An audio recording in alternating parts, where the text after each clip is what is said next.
Today on the Topping Show, Bud Light share picture backfires on the Twitter. Alex Jones is back on Twitter. DeSantis takes Trump out of context and goes viral. UAW attacks Honda, Hyundai, as well as Volkswagen. Hasbro to lay off about 1,100 employees as Q4 sales continue to disappoint. Ford plans to cut their EV truck production in half, and Netflix had an outage earlier this week. All of that and much more on the Topping Show.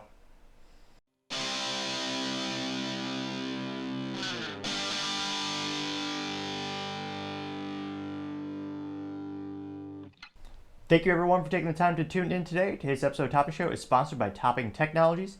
Topping Technologies is an IT value-added reseller and services company with a special proficiency in IT security. Heck, I see their founder released twice today. Gotta say he's quite handsome and brilliant. He's me, you see, that's a joke. If you're an IT leader or a business owner, you can reach the team at sales@toppingtechnologies.com. Also trying to get to 4,000 subscribers by the end of December, so if you click that button, I'd greatly appreciate it.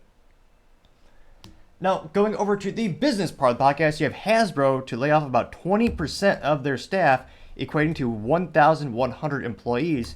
And this coming after earlier this year, they actually cut an additional 800 employees at the time.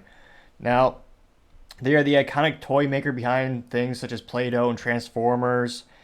And it's one of those things for quite some time, their sales were propped up by, even though United States people are having less and less kids, and there's less and less of those toy sales, adults are starting to buy their toys for themselves as a perpetual, adult-child syndrome seems to exponentially grow in the United States. So that actually helped increase their sales despite the economy, despite the trend of having less kids in the United States. But it seems even that market is starting to subsequently not buy as many toys, perhaps because of the, 40-year hyperinflation, myriad of unknowns in the economy, the job uncertainty. But it seems like even that is not enough to keep up the toy demand.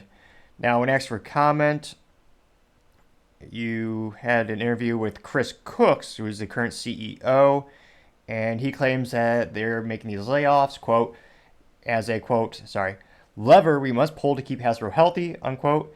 After challenges endured during the first three quarters of 2023 into the fourth, the company is also braced for these, quote-unquote, headwinds to persist in 2024, because, of course, no one sees things getting better in 2024, in part because of the economic and political uncertainty.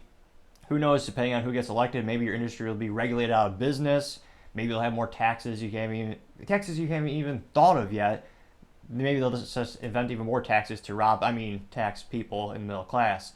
So there's a lot of uncertainty, and again, the election isn't until Q4 next year. So there's a lot of limbo time, so to say. Now, it'll be interesting to see. They noted that this is thanks to The Guardian. They said its struggle contrasts with the success it enjoyed by rival Mattel, which had its shares boosted by the blockbuster release of Barbie based on the doll. While shares of Mattel have risen almost 6% this year, Hasbro stock has fallen more than 21%. Jeez Louise, which begs the question, what's the long-term stock implication of Hasbro? So their stock is this is, changes every 2 seconds, so it's, actually probably more frequent than that, but nevertheless, currently around $48.37 per share, market cap of $6.71 billion.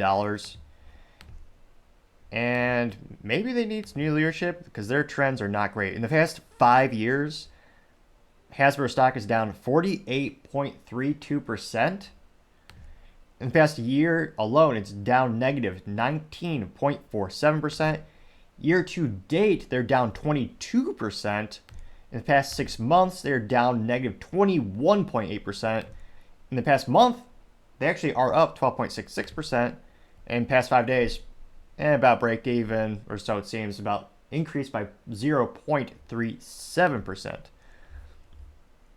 And of course, when you Google that, or more accurately, when you Brave search that, all the headlines are talking about the layoffs and all the uncertainty in the toy market.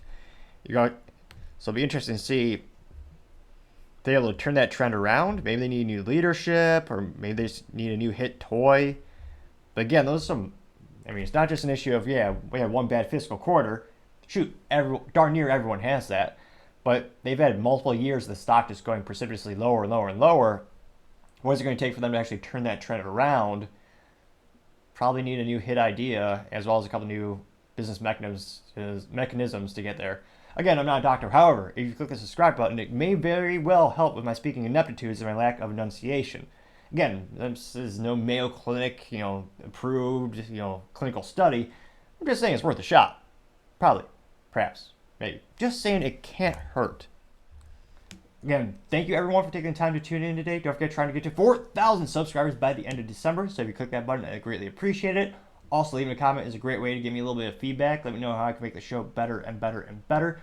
Lastly, don't forget to take the time to tell your family, tell your friends, tell your coworkers, heck, tell your enemies, tell anyone and everyone. Just stay safe, fight the good fight.